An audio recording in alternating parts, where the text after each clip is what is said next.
Washington Grown is made possible by funding from the Washington State Department of Agriculture and the USDA Specialty Crop Block Grant Program. And by the Potato Farmers of Washington. Learn why Washington is home to the world's most productive potato fields and farmers by visiting potatoes.com. Hi everyone, I'm Christy Gortson and welcome to Washington Grown. Did you know that Washington leads the nation in the production of blueberries? Well, it's true, and we are also the leading producer in raspberries, blackberries, and even cranberries. In this episode, we're learning about these powerful and tasty superfoods, berries. I'm picking blueberries with a special family at Majestic Farms. Cheers! Oh, yeah. Cheers! And I'm making blueberry cobbler French toast at Maple Counter Cafe in Walla Walla. At the restaurant, it's going to be a little larger portion. Okay. Because we're all American, restaurant. Like our food. Then Tomas is making strawberry ice cream at Mary Lou's milk bottle. I don't know that I need a cone. I think I could just put my mouth under this spigot. Yeah. All this and more today on Washington Grown.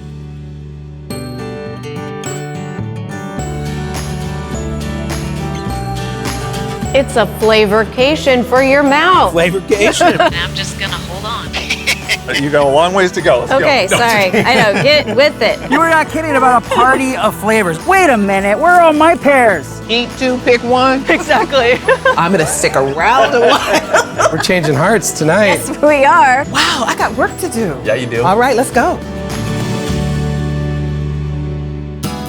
If you're walking the streets of Walla Walla in the morning and you smell something incredible, there's a pretty good chance it's coming from the Maple Counter Cafe. Eye-catching and delectable dishes have guests packing the house for both breakfast and lunch. With food like this, it makes sense that there's usually a line out the door. I love this place. I love Walla Walla. Honestly, the pancakes are some of the best I've ever had in my life. The best eggs Benedict you can get anywhere. Ultra decadent, rich, amazing. It's hard to beat. There was already such a great food culture and the agriculture around the area, people using fresh ingredients, local ingredients. Owner Corey Nagler knows that in order to make food that looks and tastes as good as this, you have to have fresh ingredients of all kinds. During the spring and the summer, we're getting a huge influx of different vegetables and fruits. We're in a big wheat area, and we actually hooked up with a local wheat farmer. One of our neighbors is a butcher here in town, and we get all our chorizo from him. Yeah. It's actually just a guy walking over with a thing, waving to the folks in the back, and that small town feel. It's one of those quintessential breakfast places where you just kind of feel like it's home cooking but elevated, all of the traditional dishes that you love, but more. When you know where something came from and you have a emotional connection to it, it does make the food taste better. But then when the food actually does taste better, then it's a win-win. Yeah. Gotta keep doing that. For sure. Yeah. For sure. Don't go anywhere because later in the show, Corey and I will be making their famous blueberry cobbler French toast. I'm a two-handed cracker. I'll try it one-handed, but I don't know if Give it a shot. Ooh, I did it! Perfect. And no shell. Exactly.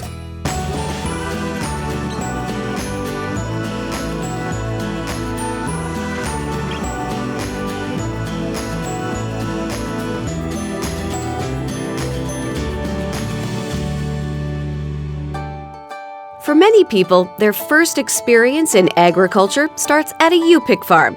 Picking raspberries, strawberries, or blueberries can be an incredible childhood memory. And here at Majestic Farms Blueberries, Jeff Moyse and his daughter Melissa Connolly are working hard to keep that magic alive.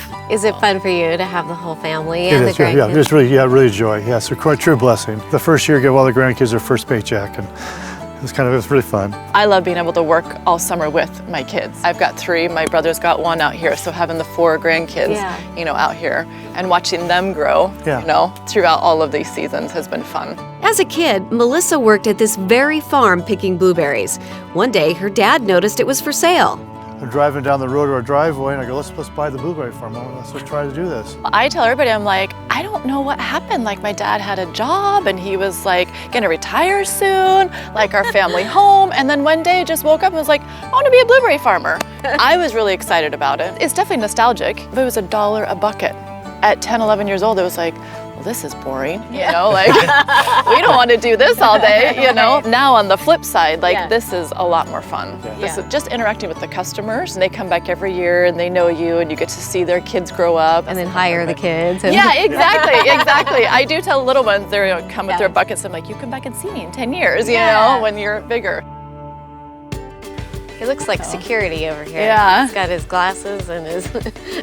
Connor's ready. Yes. We have lots of people out here. Yeah. Hi. We work at different sections of the field to try to make sure that we're getting each section picked. So Thoroughly, we'll come down the field and then go back up the field, and then, you know, just based on where they're ripe or need to re-ripen. These guys have a lot of berries. Yeah. In order to maximize my blueberry profits, I need to consult with the experts. Cousins Riley and Tyson work here on the farm, so they know all the secrets to picking the best blueberries. So a lot of times we tell people, like, the farther into the row you walk, you know, the better berries are, because a lot of people like stop like right at the beginning. Sure. Yeah, usually the deeper you go into the bush too, the better the berries you're gonna find, like these ones.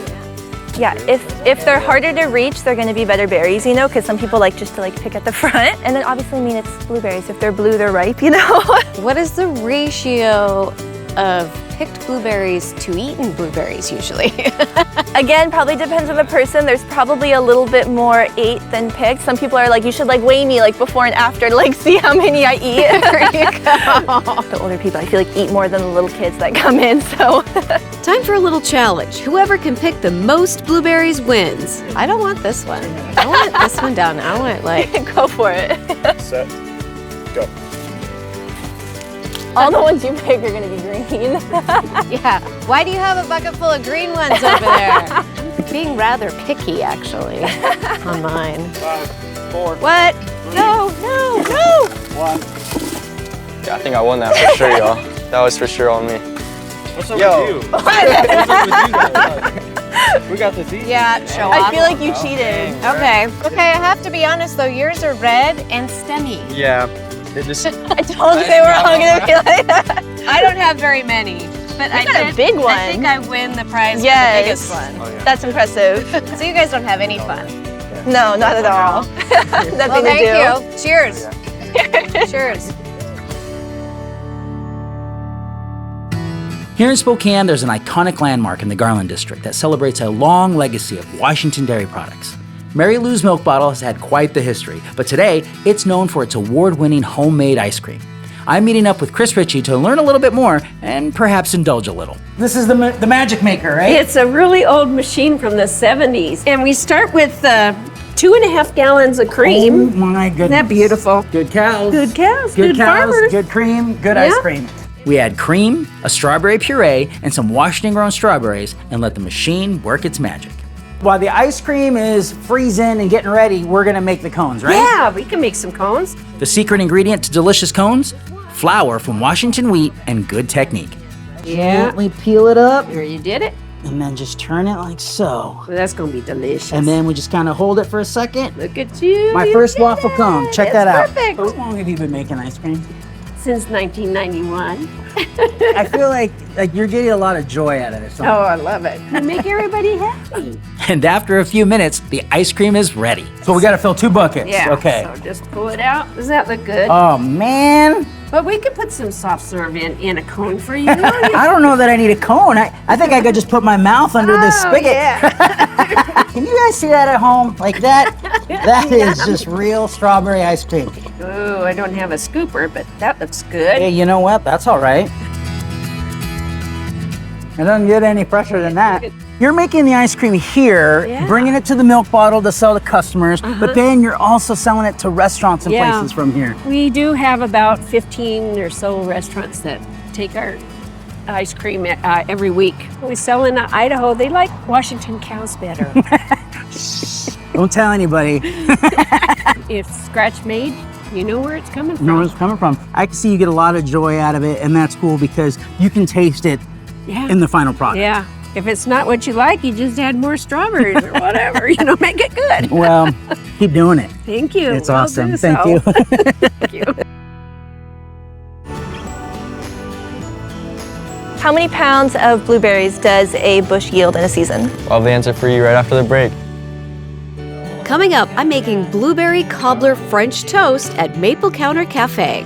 I'm a two-handed cracker. I'll try it one-handed, but I don't know if it'll... Give it a shot.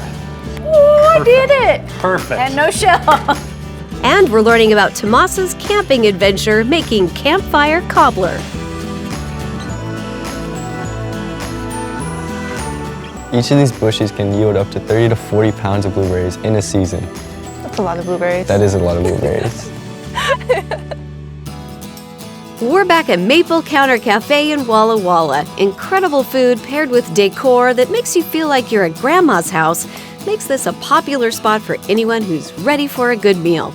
I would say that this is just a great place where families could come. I could bring my children here. Anytime anyone talks about breakfast in Walla Walla, this place is always mentioned on the list. Owner Corey Nagler has taken the bounty of fresh, Washington-grown food from the area and combined it with family tradition to make a place that guests will remember. I come from a family that's in the restaurant business. My parents have a restaurant running in Sequim, and my grandparents had a restaurant before them in the Chicago area, so we share a lot of recipes. Some of them come all the way from my grandma, you know, from the 70s. So I love that. Yeah. It's like home cooking, but better than Mom could even do.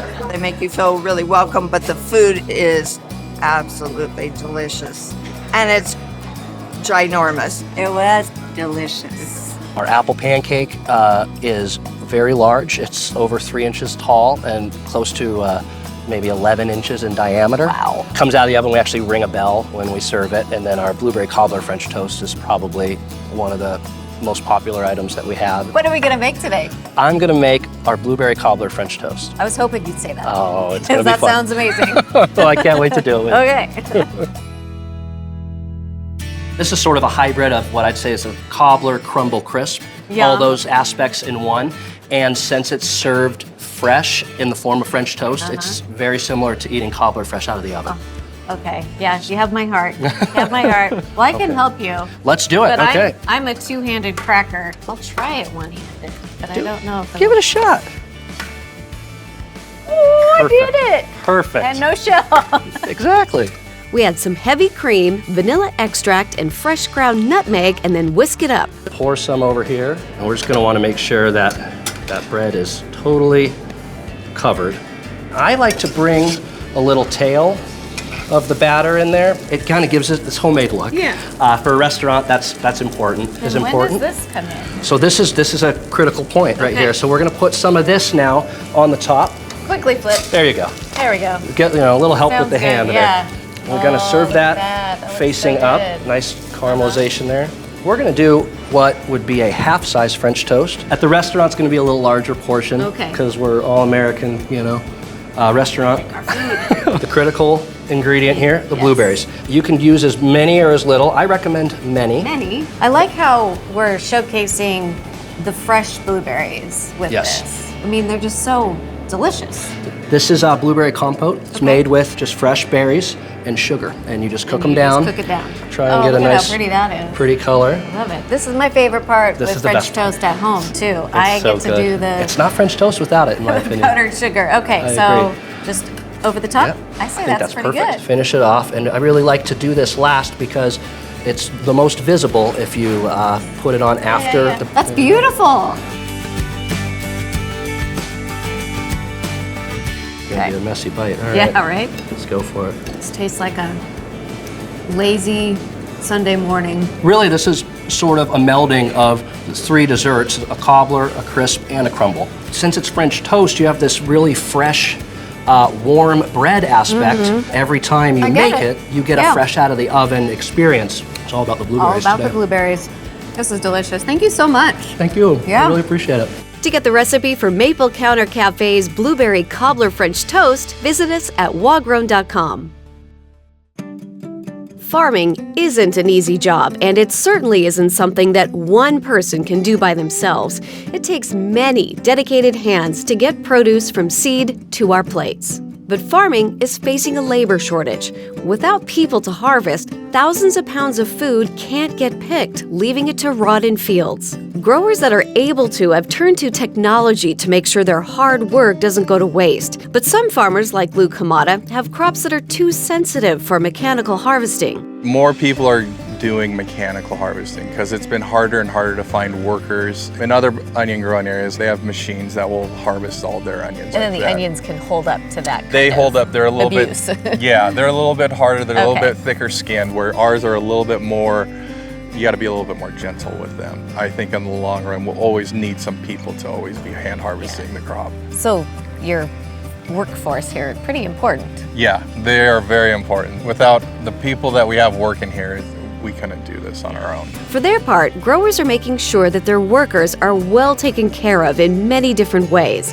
Sadie Drury told me that taking care of people is their #1 priority. The sustainability portion of taking care of the people is probably the most important thing we do. So it's really important to us to provide a livable wage, to provide a quality of life. And so we have found creative ways that we can do the work in less hours so people have more time with their families. We have an HR person and we work with different organizations to make sure that our crew has access to health care, access to programs such as ESL, and access to different programs for their children and other family members. That's great, because you couldn't do it without them. Absolutely not. The people who work in the vineyard are the backbone of the wine industry.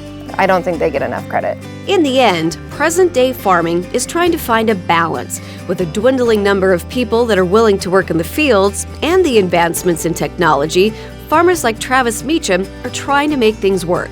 You know, right now we're kind of going through a unique time where, you know, we're balancing that labor issues with, you know, mechanical or technology, but hand labor and people are a very important part of what we do. And so this field right here, yes, was hand planted and they did a great job, but it also takes a lot of time and effort to do that. And so we're trying to find that really nice blend of what people can do and then what we can use further technology to progress with. Blend it all. Yes. So from all the people of Washington, we say thank you to all the hard-working people that help us plant, cultivate, and harvest the best food in the world. Coming up, I'm visiting a cranberry farm in southwestern Washington. You can try it, won't hurt you. Oh, yeah. It's a little early to be eating them yet, but yeah.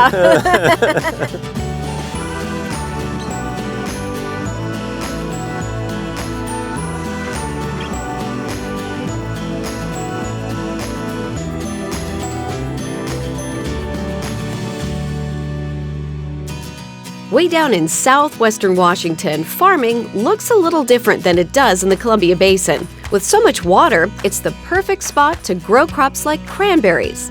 Many people see a cranberry farm and think of the commercials with the floating cranberries. But farmer Francis Cottrell tells me that's not exactly how it's done at some farms. Most of the cranberries in the country are flood harvested, and you'll see the pictures of the bogs that have been flooded over. That was a technique that was developed during the Second World War. When there was a labor shortage. They used to hand pick them all. Oh my. Here, that wasn't the way it was done. We don't get that cold. We didn't have the dikes. Yeah. And so people started developing different ways of picking cranberries. Okay. Being a cranberry farmer, it's all pretty much manual labor. Grower Brian Slagle knows that whether you're harvesting cranberries or just doing maintenance, there's plenty of work to be done. I'm a third-generation farmer. I've been doing this my entire life. Since I was about five years old, I've been dragging bags and working I guess about as hard as I can possibly work, I guess. Absolutely. So. Now, Brian is going to take me to check the fields in style. This is how we get on and off the field. This is how we bring our fruit in. Rides on rails. That's cool, so we get to ride on this. You're gonna take a little ride. Yep. Okay. That's pretty out here. Yeah. So these are just at their very beginning stages of... Yeah, you can kind of see over on this side. They're not fully developed yet. These are Stevens vines. You can kind of see some of them are a little bit bigger. You can try it, won't hurt you. Oh, yeah. Okay, la. It's a little early to be eating them yet, but yeah. I'll wake you up. We're a wetland crop, so we're right down in the bottom area, so we can get flooded, and it's part of the game, but sometimes it happens at the wrong time. We can always add water to the farms. We can't take it away. It makes it a little bit more difficult when it's raining for a week straight. The grower's solution is to dig ditches, but they have to cover them to make sure the water stays clean. When you cover the ditches, what it does is it helps keep any of the chemicals or any of the fertilizers, anything that we put on to get it into the water source and contaminating things. The water that comes off of our bogs ends up out in Willapa Bay, which is a major oyster growing area and lots of fish. I hear that it's the cleanest estuary in the U.S. right now. We need to keep it that way. It's gotten very expensive. A sheet of plywood right now is about $120 for pressure treated plywood, and I've got 900,000 sheets here, so it adds up in a hurry. That's where the Conservation District stepped in to help out.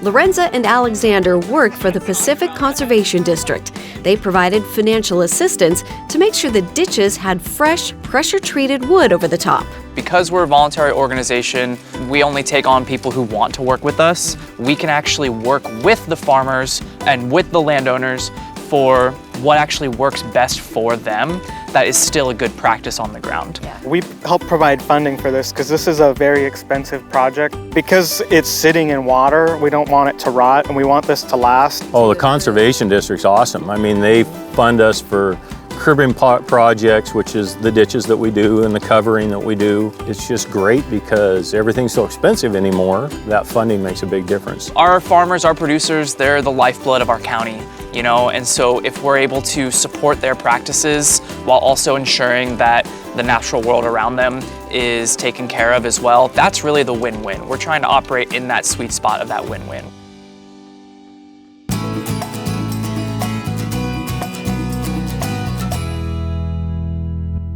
We are in the kitchen at Second Harvest Food Bank in Spokane, and I'm here with all of my taste testers. We have Chef Laurent Zarate. Thank you for being here again. We always love having you and your insight into all the food. Yes. And Val and Tomas, thank you. Here we are. I know. The gang is all here. Well, we're talking about Washington-grown berries. Blueberries have a special place in my heart. I used to pick blueberries when I was a kid. You did? Yeah, so it was kind of fun to go to the field in this episode and see all the young kids. And I don't have the skills that they do, clearly, but you know, it's all good. And you've been to a cranberry farm before, cranberries, and so this was my first time to see how they do it, and it's amazing. Man, it was so interesting. I didn't know we were growing cranberries in Washington on the coast, Southwest Washington. Yeah. Okay, yeah. So if you ever get a chance to go down there and take a little drive, kind of through the back roads, chances are you'll see a cranberry bog, and you went into the woods, into the wild. Yes, we did. With some berries. Yeah, Santa Lucia and I went camping, and we decided to make a couple little recipes with Washington-grown ingredients. And being that this was a berry episode, like, can we get ambitious? Can we go camping and do something a little bit fun? And so we decided to do a peach berry cobbler. And I heard you did so well, you had enough for the whole campground. Oh, that's right, actually, yes, yeah. Did you share? We did.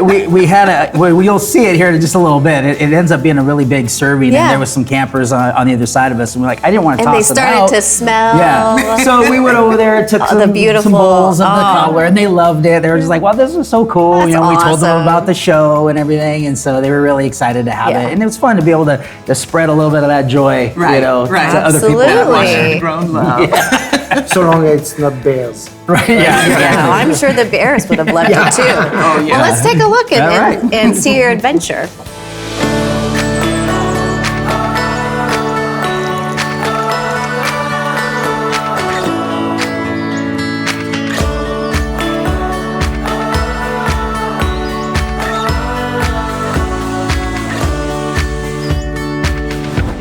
Today we're making a campfire cobbler. And we're using Washington-grown peaches and berries. So let's get to it.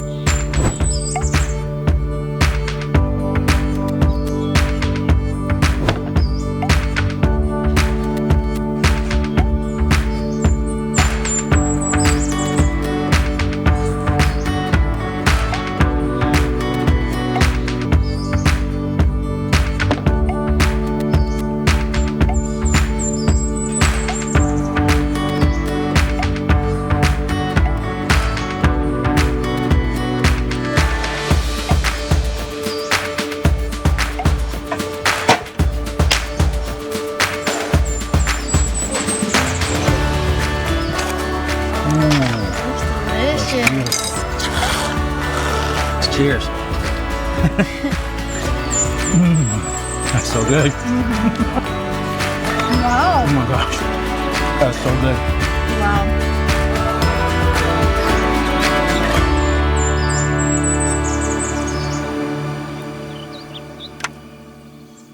So as you can see, it came out really good. I mean, taking that foil off, we were so excited, you know, to get it going. And it did take a couple of tries, you know, experimenting here at home to find the right temperature settings that I needed to ensure that the berries didn't burn at the bottom, because you have to be really careful with that. But it was delicious. And that cobbler ended up being really like, almost like a cake. Yeah. And so it was just delicious. And if you want, you can prepare that trussel on top, you know, the dough beforehand, leave it in a Ziploc, you know, and bring it to the campfire. Exactly. Or camp, That's actually kind of how we did it. We put all the drying ingredients in just a bag. Yeah, exactly. So then we could just No, it's really beautiful. quick. I think Val and I will go on a trip camping with you next time, but only if you cook. Okay, all right. So good. Get me out in the woods.